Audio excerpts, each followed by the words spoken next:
As you may know, there are a number of users attached to each Creative Cloud license. Only 2 can be in the queue to use the license at a time. One way to determine if there is a space available in the queue for you is to follow this procedure.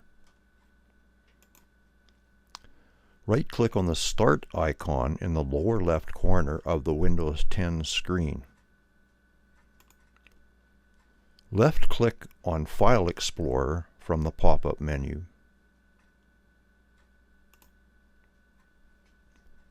Double-click on Downloads.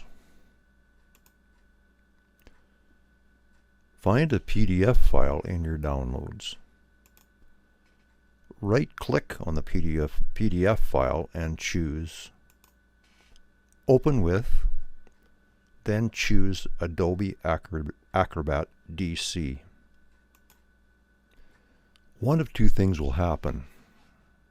Your chosen PDF document will open up, or you will receive the following message. You've reached your activation limit. Sign out of one of the devices below to continue.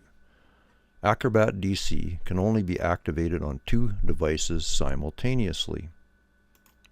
You'll need to decide which one of the 2 you will close to make way for your device.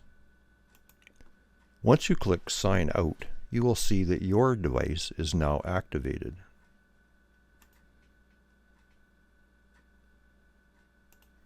Welcome to Acrobat Pro DC.